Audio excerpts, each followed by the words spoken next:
मैं देख रहा हूं ना इस समय कुछ आदमखोर भेड़िया प्रदेश के अंदर अलग अलग जनपदों में उत्पात मचा रहे हैं। यही स्थिति 2017 के पहले प्रदेश की थी। ये लोग उस समय कितनी तबाही मचाए हुए थे। चाचा और भतीजे में होड़ लगती थी वसूली को लेकर के, कौन कितना वसूल कर ले। एरिया बटे हुए थे, कहीं चाचा कहीं भतीजे, महाभारत के सारे रिश्ते थे। महाभारत का दूसरा दृश्य वहां देखने को मिलता था और वही दृश्य उस समय भी देखने को मिलता था। ये लोग तो नौजवानों को नौकरी देने में भेदभाव करते थे, कोई कल्पना भी नहीं कर सकता। मैं भी बैठा हुआ था यहां पे, ओम प्रकाश राजभर जी मुझे बता रहे थे कि पहली बार पंचायती राज विभाग में किसी राजभर की नियुक्ति हो रही है। और मुझे लगता है तो देखिए उनकी पीड़ा, एक राजभर नौजवान की नियुक्ति, ये चीजें दिखाती है पारदर्शी तरीके से नियुक्ति हो रही है। आखिर वह नौजवान भी तो होगा, वह भी तो प्रदेश का हिस्सा है, क्यों नहीं उसकी नियुक्ति होनी चाहिए थी। मैं देख रहा था नियुक्ति पत्र, जब मैं देख रहा था प्रयागराज का एक नौजवान और एक बेटी, दोनों नियुक्ति पत्र प्राप्त किए, दोनों अनुसूचित जाति से जुड़े हुए थे। इनका भी पहले अधिकार होता था, क्यों नहीं इनको नियुक्ति पत्र मिलती थी। कारण था नियत साफ नहीं थी। चाचा और भतीजे में होड़ लगती थी वसूली को लेकर के, कौन कितना वसूल कर ले। एरिया बटे हुए थे।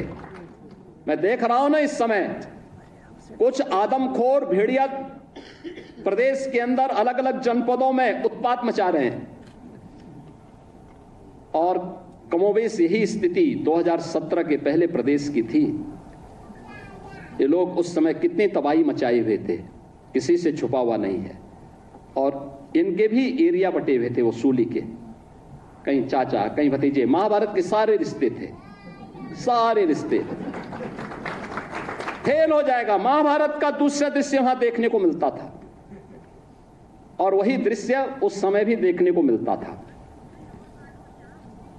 बहन और भाइयों, मैं तो केवल आपसे एक ही बात कहूंगा, ये जो लोग बोलते हैं इनको अवसर दिया गया था,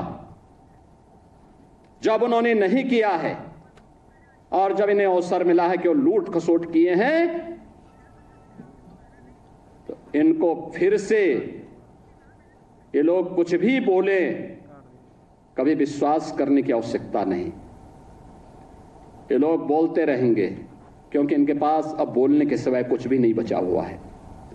जनता इनको देख चुकी है, इनका गुंडागर्दी देख चुकी है, इनकी अराजकता देख चुकी है,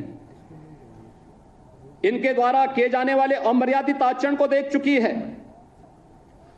हमें सावधान होकर के केवल एक लक्ष्य होकर के कार्य करना है, और लक्ष्य है जिस विभाग में हम नियुक्ति पत्र प्राप्त कर रहे हैं उस विभाग को सर्वोत्तम विभाग के रूप में स्थापित करना।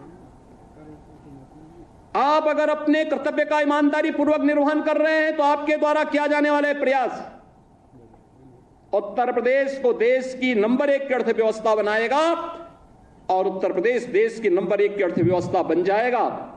तो बहनों और भाइयों, कोई कारण नहीं कि प्रधानमंत्री मोदी जी का जो विजन है 2047 में भारत को विकसित भारत के रूप में स्थापित करना, तो विकसित भारत की संकल्पना को साकार करने में आपकी भी भूमिका होगी। आपका भी नागरिक कर्तव्य के रूप में आप भी अपने दायित्व का निर्वहन कर पाएंगे। और कौन ऐसा दुर्भाग्यशाली भारतीय होगा जो अपने देश को विकसित नहीं चाहता होगा।